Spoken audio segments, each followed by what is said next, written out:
Praise the Lord, hallelujah. परमेश्वर का धन्यवाद करते हैं सुंदर शाम के लिए। और आज मैं आपसे बात करना चाहता हूं एक विशेष आत्मिक जीवन की कुंजी के विषय में, जिसे जब आप अपने जीवन में अप्लाई करेंगे तो उसके द्वारा आप आत्मिक रूप से बलवंत होंगे, आत्मिक रूप से मजबूत होंगे और आपकी स्पिरिचुअल ग्रोथ होगी। वो है इफिसियों की किताब उसका 4 अध्याय और 32 पद में लिखा है, एक दूसरे पर कृपालु और करुणामय हो, और जैसे परमेश्वर ने मसीह में तुम्हारे अपराध क्षमा किए, वैसे ही तुम भी एक दूसरे के अपराध क्षमा करो। यहाँ पर परमेश्वर का वचन क्षमा करने के विषय में बताता है, माफ करने के विषय में। और ये माफ करना हमारे लिए, हम सभी के लिए, मसीह लोगों के लिए आत्मिक जीवन की एक कुंजी है, आत्मिक जीवन के ग्रोथ की एक कुंजी है। जब व्यक्ति लोगों के अपराधों को क्षमा करने लग गया तो इसका मतलब उसकी आत्मिक ग्रोथ बहुत ऊपर है, बहुत ऊपर लेवल है उसका।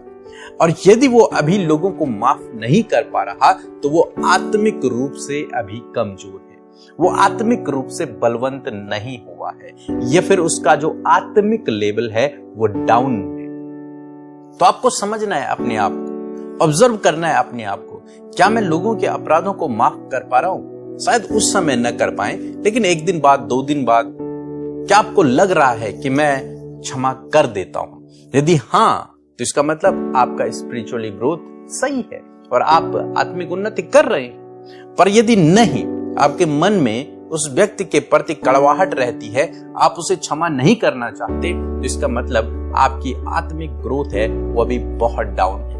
तो यदि आप आत्मिक जीवन में बलवंत होना चाहते हैं, आगे बढ़ना चाहते हैं और चाहते हैं कि आप स्पिरिचुअली मजबूत हो, स्पिरिचुअली आगे बढ़े, तो आपको इस आज्ञा को, मैं यूं कहूंगा ये आज्ञा ही है एक तरीके से, इसे अपने जीवन में लागू करना है। इस बात को, इस प्रैक्टिकल स्टेप को आपको अपने जीवन में लागू करना है।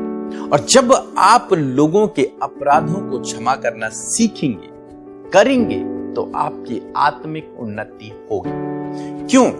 क्योंकि जो क्षमा करना है ये परमेश्वर का गुण है। जैसे प्रेम करना परमेश्वर का गुण है, ऐसे ही क्षमा करना ये परमेश्वर का कैरेक्टर है। परमेश्वर अपने लोगों को माफ करते हैं। आप बाइबल में हजारों बार पढ़ते हैं, जब लोगों ने प्रभु से माफी मांगी तो परमेश्वर ने उनके अपराधों को माफ कर दिया। चाहे वो अपराध कितने ही बड़े क्यों नहीं थे, प्रभु ने उन्हें माफ कर दिया। जैसे हम यहां पर भी देखते हैं, लिखा है कि जैसे परमेश्वर ने मसीह में तुम्हारे अपराध क्षमा किए, वैसे तुम एक दूसरे के अपराध क्षमा करो। जैसे मसीह ने तुम्हारे अपराध क्षमा किए हैं, वैसे ही तुम एक दूसरे के अपराधों को क्षमा करो। तो ये परमेश्वर का कैरेक्टर है, ये परमेश्वर का गुण है एक। और यदि आप मसीह में हैं तो परमेश्वर का ये गुण होना आपके अंदर अति आवश्यक है। क्योंकि हम कहते हैं स्वयं परमेश्वर आपके अंदर वास करता है, तो वो गुण, वो जो कैरेक्टर है, वो रिफ्लेक्ट भी होना चाहिए आपके जीवन से। मीन्स यदि परमेश्वर क्षमा करने वाला है और उसने आपके अपराधों को क्षमा किया है, तो आपको भी दूसरे के अपराधों को माफ करना है। और जब आप ऐसा करते हैं तो इसका मतलब आपकी उन्नति हो रही है, आप आत्मिक रूप से मजबूत हो रहे हैं। एक और वचन हम लोग पढ़ेंगे, कुलिस्सियों की किताब उसका 3 अध्याय 13 पद लिखा है, यदि किसी को किसी पर दोष देने का कारण हो तो एक दूसरे की सह लो और एक दूसरे के अपराध क्षमा करो। जैसे प्रभु ने तुम्हारे अपराध क्षमा किए, वैसे तुम भी एक दूसरे के अपराध क्षमा करो। यहां पर बाइबल कहती है, चाहे तुम्हारे पास दोष देने का कारण ही क्यों नहीं है, तुम्हारे पास सही कारण है कि ये दोषी है, इसने गलत किया है, इसने मेरे विरोध में गलत किया है, इसने मेरे विरोध में गलत प्लानिंग की है, मैं इसे माफ नहीं करूंगा। चाहे आपके पास ठोस सबूत ही क्यों नहीं है, तब भी बाइबल कह रही है कि उसके अपराधों को क्या कर दो, क्षमा कर दो। लिखा है एक दूसरे की सह दो।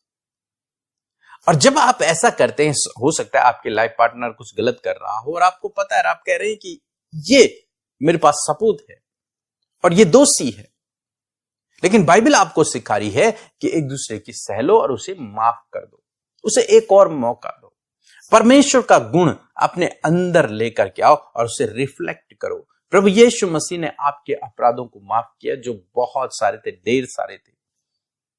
जिनका माफ होना असंभव था, नामुमकिन था, लेकिन प्रभु ने, बाइबल कहती है, फिर भी प्रभु ने आपके अपराधों को क्षमा किया।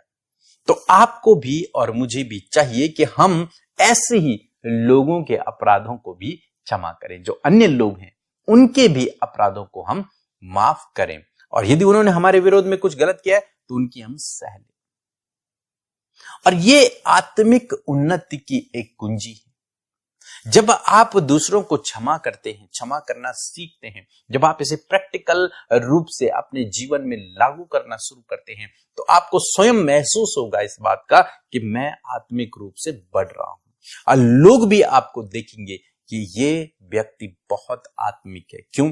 क्योंकि ये दूसरों के अपराधों को क्या कर देता है? माफ कर देता है।